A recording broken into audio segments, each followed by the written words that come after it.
Bismillahirrahmanirrahim. Assalamualaikum warahmatullahi wabarakatuh. Ma'asyiral muslimin, jamaah ta'lim, jamaah Masjid Darul Arqam rahimakumullah yang saya hormati dan saya muliakan. Malam ini kita melanjutkan kajian kita masih terkait dengan fikih jenazah. Ketentuan-ketentuan hukum Islam terkait dengan penyelenggaraan jenazah. Sekarang kita masuk bahas kewajiban kita yang kedua terhadap jenazah adalah mengafani atau mengafankan mayat atau jenazah. Nah, sebagaimana memandikan, mengafankan mayat ini hukumnya adalah fardu kifayah. Artinya, saya ulangi sekali lagi, fardu kifayah itu adalah sebuah kewajiban yang dibebankan kepada sekelompok umat Islam, yang apabila ada sebahagian atau malahan ada seorang saja di antara sekelompok orang tadi melaksanakannya, maka kewajiban itu telah gugur terhadap yang lain yang tidak ikut melaksanakan. Kriteria kain kafan yang disunahkan berikut disebutkan, ada beberapa. Yang pertama adalah kain yang akan digunakan untuk mengafankan mayat adalah kain yang bagus, bersih, dan mampu menutupi seluruh badan atau seluruh tubuh mayat. Abu Qatadah meriwayatkan bahwa Rasulullah sallallahu alaihi wasallam bersabda, "Idza waliya ahadukum akhahu falyuhsin kafanahu." Jika salah seorang di antara kalian memegang urusan saudaranya, hendaklah ia mengafankannya dengan kafan yang bagus. Nah, yang bersih di sini tentu saja maknanya adalah bersih dari najis. Syukur-syukur bersih dari kotoran-kotoran lain meskipun kotoran itu tidak termasuk najis. Kemudian yang kedua, dianjurkan kain kafan itu berwarna putih. Dalam sebuah hadis yang diriwayatkan oleh Ibnu Abbas, Nabi sallallahu alaihi wasallam bersabda, "Libasu min thiyabikum al-bidhu fa innaha min khairi thiyabikum wa kaffanu fiha mautakum." Kenakanlah pakaian kalian yang putih, karena pakaian putih merupakan pakaian terbaik, dan kafanilah jenazah kalian dengannya. Nah, jadi ini kain putih itu memang dianjurkan kepada kita. Ini kebetulan saya malam ini menggunakan warna putih, jadi tidak dirancang sebelumnya gitu, kebetulan saja. Nah, kemudian kain kafan yang kita siapkan itu juga dianjurkan untuk diberi minyak wangi atau wangi-wangian. Jabir radhiyallahu anhu meriwayatkan bahwa Rasulullah sallallahu alaihi wasallam bersabda, "Jika kalian memberi wewangian kepada mayat, maka berilah wewangian 3 kali. Bisa di bagian atas sekali, bagian tengah sekali, bagian bawah, bagian kakinya juga sekali pada kain kafan itu." Nah, wangi-wangian ini Bapak dan Ibu sekalian, kalau kita berpegang kepada pendapat ulama fikih, ini kalau tidak salah pernah juga saya sampaikan beberapa bulan yang lalu, bahwa ada 2 pendapat tentang wangi-wangian yang boleh kita gunakan untuk melakukan ibadah, termasuk kain kafan itu, karena mengafani mayat itu adalah bagian dari ibadah. Persoalannya adalah bahwa ketika kita menggunakan pakaian dalam beribadah, dalam hal ini tentu saja sholat, kemudian tawaf, maka di antara syaratnya adalah pakaian yang kita gunakan itu harus bersih dari najis. Nah, sekarang ada pendapat ulama yang berbeda, apakah alkohol itu termasuk najis apa bukan? Kalau Imam Syafi'i atau madhab Syafi'i menyatakan setiap makanan atau minuman ataupun obat-obatan apapun yang itu haram untuk dikonsumsi, maka zatnya itu haram, zatnya itu najis. Nah, sehingga dengan demikian alkohol itu menurut pendapat madhab Syafi'i adalah najis. Sehingga jika ada parfum yang kita gunakan yang di dalamnya mengandung zat alkohol, maka parfum itu menurut madhab Syafi'i itu dihukumkan najis. Sehingga dengan demikian, menurut madhab Syafi'i, parfum yang mengandung alkohol karena tadi di dalamnya ada najis itu tidak boleh digunakan, disemprotkan ke pakaian atau ke badan kita atau ke sajadah kita tempat kita sholat, karena itu dianggap najis. Karena salah satu syarat sahnya sholat itu adalah bersih pakaian, badan, dan tempat sholat dari najis. Nah, tetapi ulama yang lain, terutama madhab Hanafi, itu mengatakan bahwa alkohol itu memang haram dikonsumsi, tetapi dia tidak termasuk najis. Nah, sehingga kalau kita mengikuti pendapat ini, menggunakan parfum wangi-wangian yang mengandung alkohol, kita semprotkan di pakaian kita, di badan kita, termasuk di kain kafan tadi, itu tidak masalah, karena dia bukan najis. Nah, kita kan bisa membedakan mana parfum yang mengandung alkohol dengan mana yang tidak. Kalau yang mengandung alkohol itu salah satu cirinya adalah apabila terkena kulit kita kan agak dingin, kayak spiritus itu loh. Atau kalau kita mau diinjeksi, mau disuntik itu dimanapun kan di alkohol pakai kapas itu, kan terasa di permukaan kulit kita tuh agak dingin. Itu adalah alkohol. Nah, sekarang bagaimana di Muhammadiyah?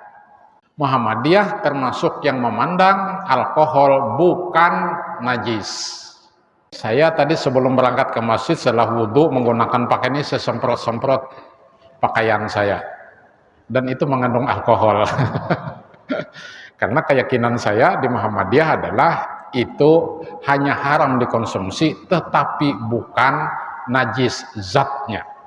Tapi kalau ada di antara kita warga Muhammadiyah yang masih ragu-ragu, maka dalam hukum fikih itu, kalau ragu-ragu, tinggalkan.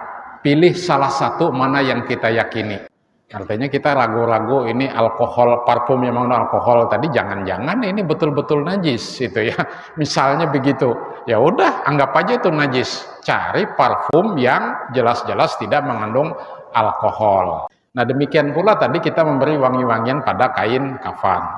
Tapi sepanjang pengalaman saya memandikan dan mengafani mayat itu, biasanya oleh tuan rumah atau oleh RKM, parfum yang disiapkan itu parfum yang tidak mengandung alkohol. Jadi tidak khilafiyah kalau begitu ya. Nah, kemudian kain kafan untuk laki-laki disunahkan sebanyak 3 lapis. Sedangkan untuk wanita itu disunahkan 5 lapis. Wajibnya itu hanya 1 lapis. Tapi jika memang kita memiliki ada lagi kain kafan yang lain, maka dianjurkan, disunahkan sebanyak 3 lapis. Jadi kan ada orang yang mengafani mayat itu pakai baju, kemudian dikasih sarung. Nah, maka baju dan sarung itu sudah 1 lapis. Tinggal menambah 2 lapis lagi kalau dia laki-laki. Nah, kalau saya mengafani mayat lebih suka mengambil yang praktis. Yang praktis itu artinya kalau kepengen cepat ya, jadi kada usah baju, kada usah sarung betapih itu, nah langsung aja kita susun kain kafan itu 3 lapis. Tapi kalau kepengen dibikin kayak baju ya silahkan aja. Bikin bajunya itu bukan tidak sampai seluruh tubuh tertutup itu. Jadi bajunya itu dari bahu ini ya sampai ke lutut biasanya. Lalu disambung pakai sarung. Bahkan ada lagi yang menambahi pakai sorban gitu ya. Tapi kalau memang ahli keluarganya kepengen pakai baju ya kita buatkan bajunya. Ya tentu baju yang tidak berjahit lah gitu ya. Di sini disebutkan 1 kain kafan sudah mencukupi jika tidak ditemukan 2 kain kafan. Nah, jadi artinya kalau misalnya hanya bisa 2 lapis ya 2 lapis saja. Kada usah 3. Tapi kalau memang bisa 3 ya 3. Tetapi jangan sampai lebih daripada itu untuk laki-laki. Demikian pula perempuan jangan sampai lebih dari 5 lapis. 3 kain kafan amat dianjurkan bagi orang yang mendapatkannya. Nah, jadi ini memang 3 lapis tadi atau 5 lapis bagi perempuan itu sangat dianjurkan. Kemudian yang berikutnya adalah cara mengafankan orang yang meninggal ketika ihram. Nah kalau yang biasa tadi ya sudah, kalau bapak-bapak dan ibu kepengen praktis susun saja 5 lapis. Nah cuma persoalannya kan begini, ini ngalih panglah menjelaskan nih kalau ada praktek gitu, nah urusan yang kayak begini ini, jadi harus dipraktekkan. Saya di YN itu membimbing praktek ibadah dan biasanya ini bidang saya, penyelenggara jenazah ini. Jadi mahasiswa itu saya bimbing sejak mengukur panjang kain kafan, itu langsung dipraktekkan. Makanya saya wajibkan masa itu membawa kain kafan. Untuk jenazah laki-laki itu biasanya saya minta membawa 10 meter. Jadi 10 meter itu bisa untuk 3 lapis tadi ya. Tapi kalau untuk perempuan itu saya minta membawa mahasiswa itu 16 meter dengan kain kafan yang lebarnya itu standar. Nah yang lebar standar itu maksud saya itu untuk laki-laki mintalah atau belilah sebanyak 10 meter. Tapi kalau untuk perempuan 16 meter. Nah cuma ada juga beberapa kali saya mengafani mayat itu ternyata oleh keluarganya disiapkan kain kafan yang teramat lebar. Ya artinya ya udah itu aja kita pakai. Tapi kalau kita lilitkan ke badannya terlalu banyak berlebihan ya kita potong. Prinsipnya jangan sampai berlebih-lebihan. Nah cuma kan ada kalanya begini. Pengalaman saya mengafani mayat itu, kalau kita menggunakan kain kafan yang lebarnya standar tadi, sementara mayat itu badannya terlalu besar, lamak benar orangnya itu nah. Apalagi kalau misalnya orang itu sudah badannya besar, lama, meninggalnya karena tenggelam lagi. 3 hari kemudian muncul mengapung, itu tambahan badannya itu. Nah itu tidak menutupi satu lapis kain kafan yang standar tadi, jelas tidak menutupi itu. Nah bagaimana kalau sebegitu, maka tinggal kita menyusun kain kafannya itu diselisih, kayak susun sirih itulah kata orang sini itu. Jadi jangan ditumpang persis kayak begini 3 lapis kalau laki-laki tadi. Jadi harus digeser begitu supaya dia lebar. Nah itu salah satu teknis saja. Atau misalnya kain kafan itu kita beli 10 meter tadi umpamanya. Jadi kalau 10 meter tadi untuk ukuran badan yang besar dan tingginya juga standar, kayak kita ini standar namanya. Artinya panjang badan kita kan kada sampai 2 meter juga itu. Kemudian lingkar badan kita ya kayak begini. Nah kalau yang terlalu gemuk tadi itu kan tidak standar namanya, di atas normal itu. Tetapi ada kalanya mungkin badan orang itu terlalu tinggi, bahkan melebihi 2 meter.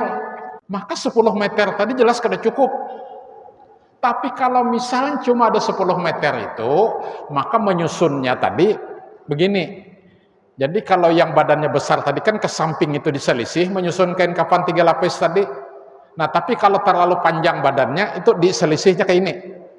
Bisa membayangkan bapak-bapak ya.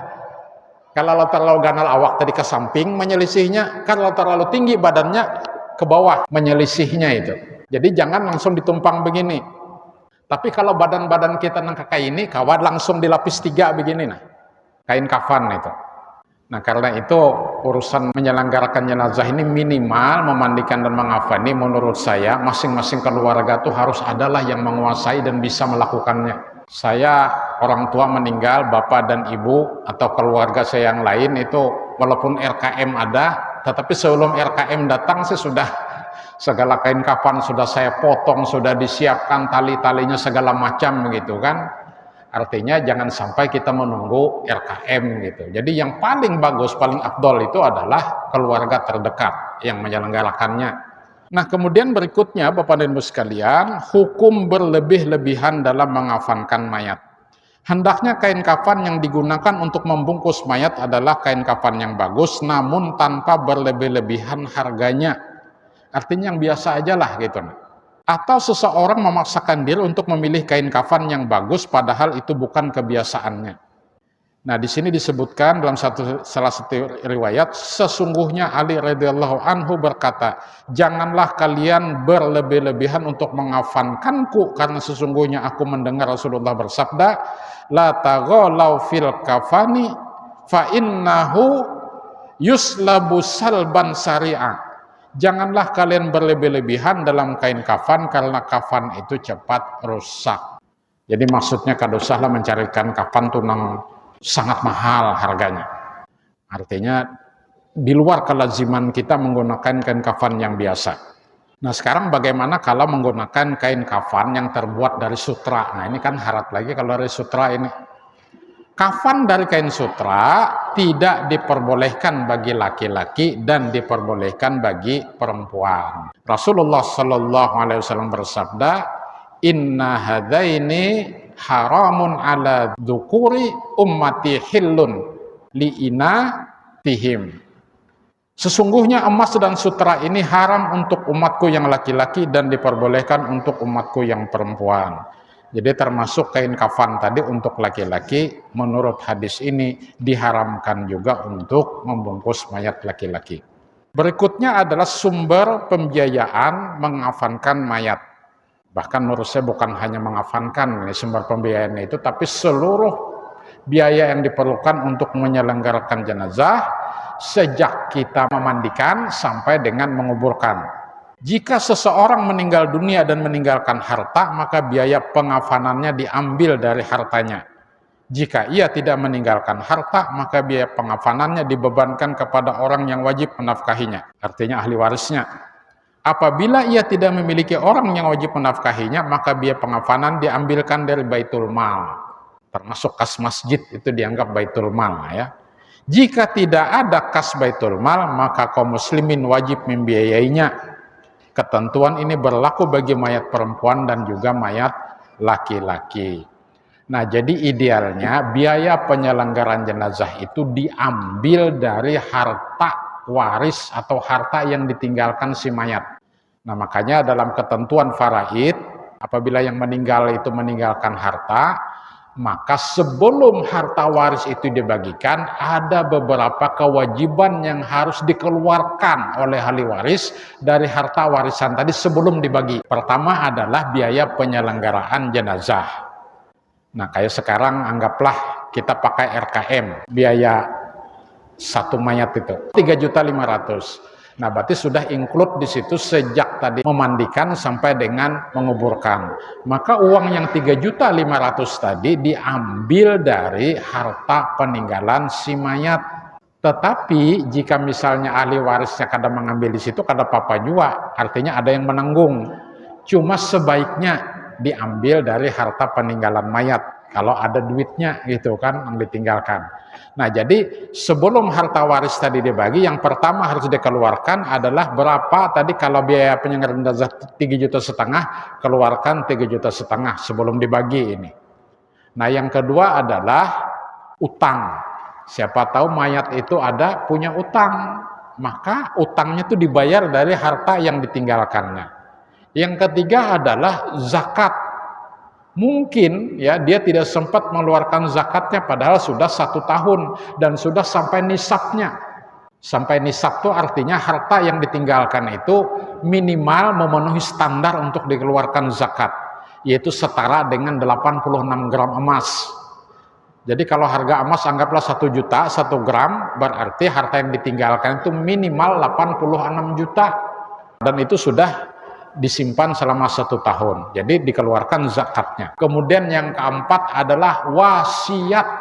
Nah, jika si mayat tadi ada meninggalkan wasiat, jadi dia berwasiat waktu hidup, kalau nanti saya meninggal dunia, maka harta saya ini, yang ini misalnya rumah ini akan saya berikan kepada si anu.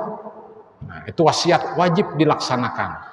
Nah, cuma lagi ketentuan wasiat itu ada syaratnya juga. Tidak boleh berwasiat kepada ahli waris. Jadi kalau dia berwasiat kepada ahli waris, maka wasiatnya itu batal. Tidak boleh dilaksanakan karena bertentangan dengan syariat Islam. Yang kedua, jumlah harta yang diwasiatkan itu tidak boleh melampaui 1/3 dari harta yang ditinggalkannya. Ini kalau berwasiat misalnya, saya misalnya berwasiat nih, nanti kalau saya meninggal dunia, maka sepeda motor saya itu akan saya berikan kepada Pak Rasim, misalnya begitu ya. Nah, berapa sih harga sepeda motor? Nah, anggaplah 20 juta. Sementara harta yang saya tinggalkan adalah misalnya itu hanya 30 juta umpamanya dengan sepeda motor tadi. Maka yang diserahkan kepada Pak Rasim itu bukan sepeda motor yang seharga 20 juta tadi. Mungkin diuangkan dulu, yang penting kalau duit harta yang kutinggalkan 30 juta, maka Pak Rasim hanya menerima wasiat tadi maksimal paling banyak 10 juta. Karena harta saya ada 30 juta. Kada boleh lebih itu. Lebih daripada itu nanti ahli waris sedikit dapatnya. Habis sudah tentang mengafankan jenazah ini. Mudah-mudahan ada manfaatnya.